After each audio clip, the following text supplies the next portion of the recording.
precisava receber da parte de Deus nessa noite. Vai ficando ligado aí, irmãos, que a palavra hoje é forte. Diga assim: hoje é o dia de receber a palavra.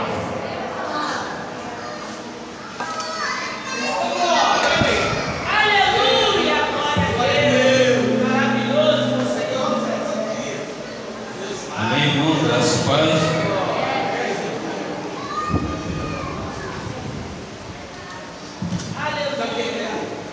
Tivemos uma manhã abençoada. Hoje pela manhã podemos estar aqui. Gostaria de reforçar o convite aos irmãos para vir à Escola Bíblica Dominical, né? O grupo tem aumentado, né, irmãzinha? Vai aumentando devagarzinho. Daqui a pouco está todo mundo na Escola Bíblica Dominical. É de manhã os crentes não gostam de acordar muito cedo, né?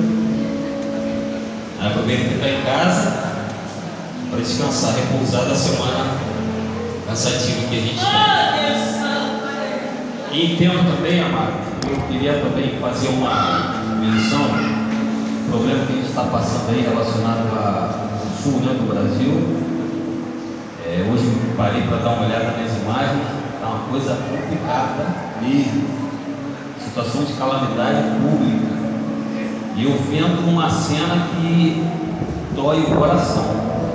O resgate, ele coloca por cima de uma casa e o resgatista, né, um pedaço de ferro, sei lá o que, se quebrando a telha. O que ele está fazendo ali? De repente uma criancinha assim, sai de dentro de casa que não dava ângulo mais por parede, por porta nenhuma.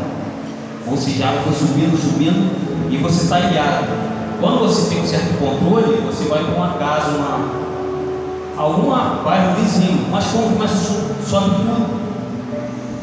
Aí aquela criança subindo assim, aí até na imagem bonita, o homem, o último a sair.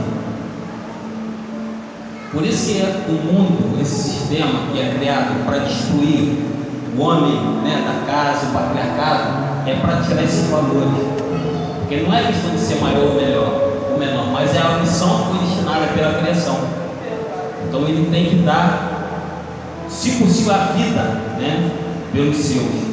Aí ele colocou o filho recém-nascido pequenininho, o outro filhinho, de repente a mulher, aí ele ainda conseguiu ser resgatado.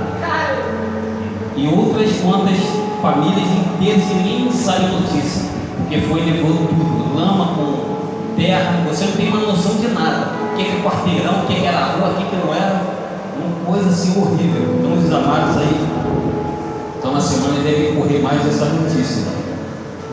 Irmãos, eu queria falar rapidamente uma passagem, não tomando muito tempo dos queridos. Domingo a gente tem que aproveitar, né?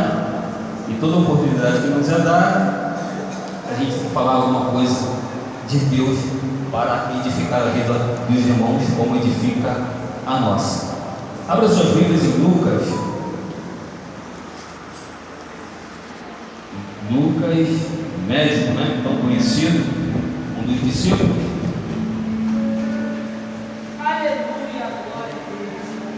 Capítulo 15. A parábola do filho pródigo. Bonito, né? Essa história todos nós conhecemos.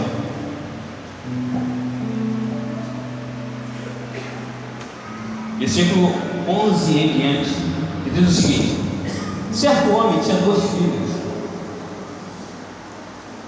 O mais moço deles disse ao pai, ou seja, 2 filhos, estamos em uma família, certo? E o mais moço vira para o pai e fala isso aqui: pai, dá-me a parte dos bens que me cabem. E ele lhes repartiu os haveres.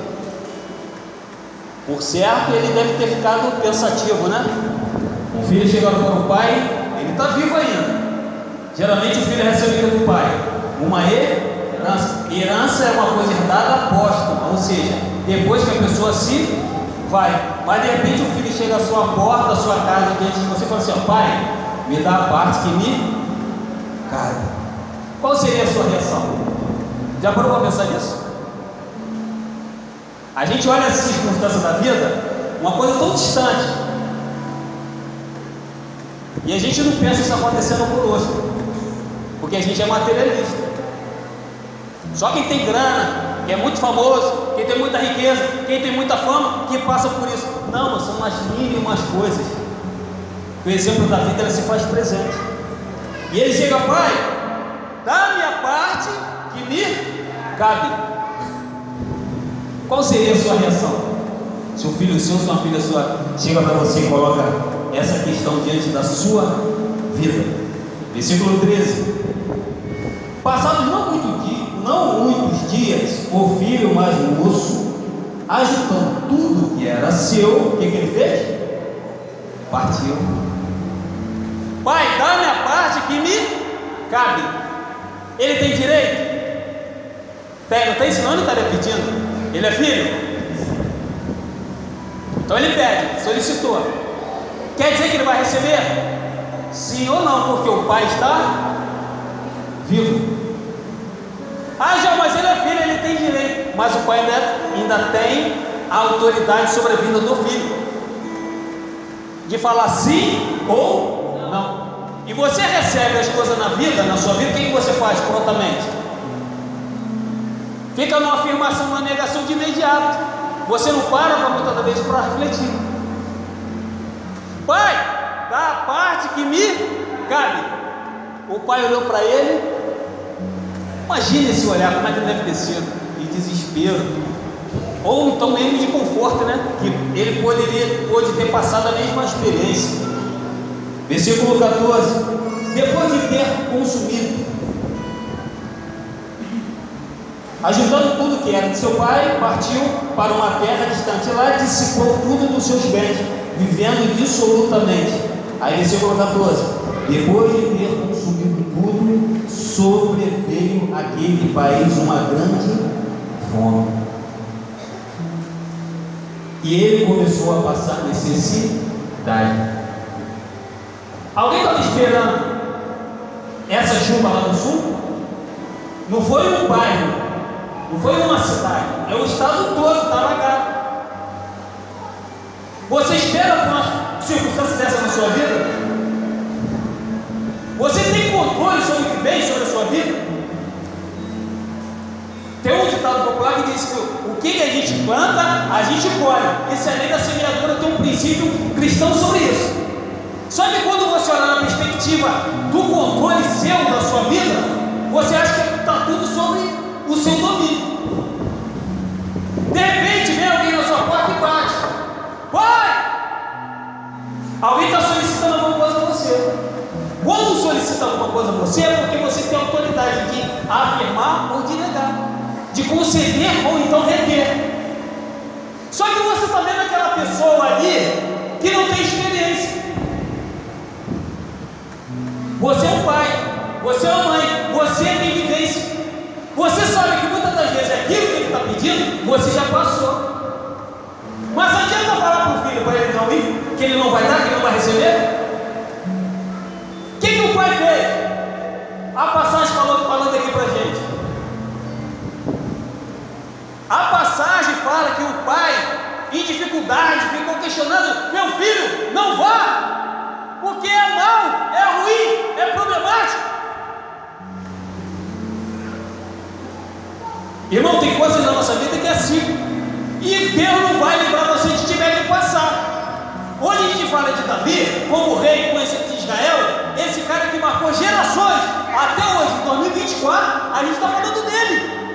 Nem israelita nós não somos, e ele não referenciou para nós. Só que antes dele encarar o gigante, o que aconteceu? Qual a pedreira que ele passou, que ele pegou pela frente? Um urso e o quê? Um leão. Agora sim, Davi, eu vou anular, esse problema é seu. Você não vai pegar o urso nem matar um leão, não, porque lá na frente você vai passar o que vai encarar o gigante. O que foi o leão e o urso na vida de Davi?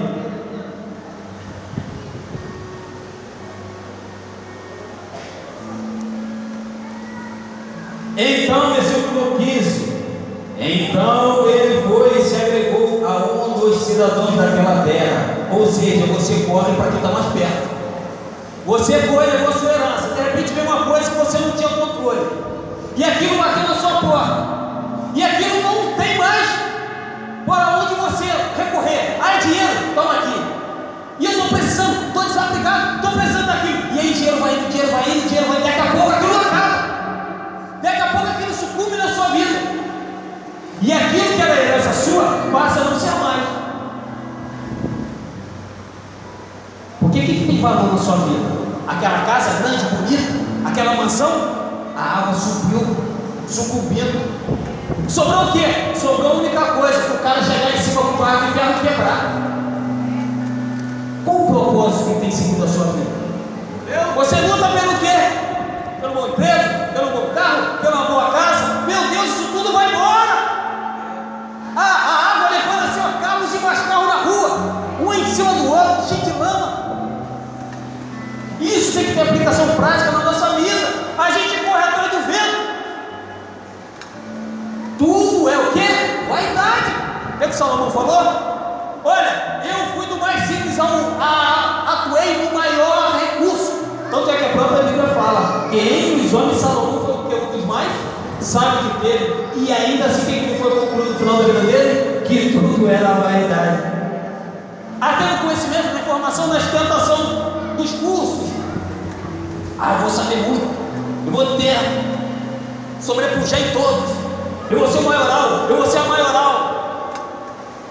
E aquilo bate na tua porta assim, ó: Pai, dá a minha parte que me cai. E aí você pega e você parte. Só que chega um determinado momento que aquilo dali se acaba, se esvai, porque nenhum recurso é eterno. O pessoal de economia ele sabe, né? Os recursos são escassos, então tem a certa finitude. Passando uma vez, o que acontece? Você fica o quê? Vulnerável, porque você está esperando alguma coisa.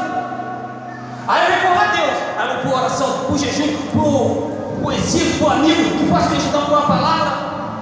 Então, quando você entende que uma família ou uma igreja agrega valores, que vai te dar uma substância para você, pelo menos na luta, você continuar de pé, você vê que você é um vitorioso.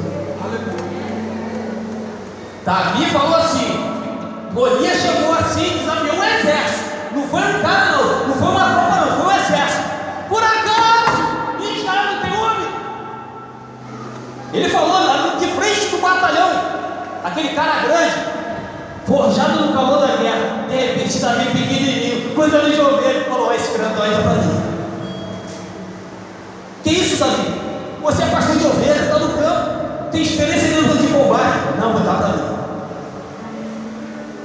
Da onde é isso, gente? Da onde vem isso?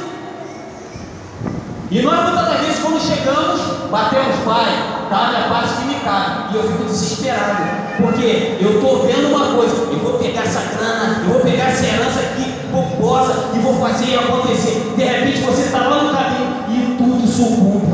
Aquilo que tinha valor já não tem mais, porque você teve que gastar tudo.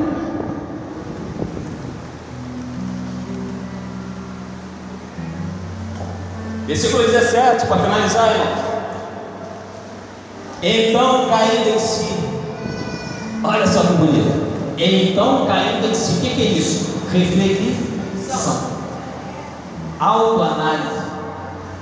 Então caindo em si, disse: quantos trabalhadores de meu pai têm pão com fartura, e eu aqui o que? Morro, pereço de quê? Fome. Você tem autoridade para fazer o que você acha que pode fazer, mas então quando você fala assim: me dá a parte que cai, e parte vai, você vai para onde? Meu filho, é a sua vida, é você e Deus, não sei, alguma coisa que Deus está falando, então está direcionando você para alguma coisa. Você tem domínio sobre isso? Você tem domínio sobre o que exatamente então? Aquilo que está descolocado na sua vida é um desafio. Ele é maior que você? É, porém que alguém tem que resolver. Lembra que Deus é o Deus do impossível, mas as causas possíveis estão na sua esfera de ação. Então quando o filho chega ao seu pai: dá minha parte que me cabe, é porque eu vou ter que crescer. E você só cresce quando você encara o quê? O leão, o gigante, e um leão e um urso, e depois você encara o gigante, porque aquilo dali vai marcar a sua história. E que história é essa? É a história da vitória. A vitória do que o mal ele não vai sobreviver, porque o bem, a unção, a graça, a presença de Deus, que vai suplantar, que vai derramar, que vai ser abundante na sua vida, ela vai ser de maneira tal que aquilo também vai dominar. E não vai só ficar em você, porque tudo que está à sua volta também vai ser contaminado por aqui. Amém.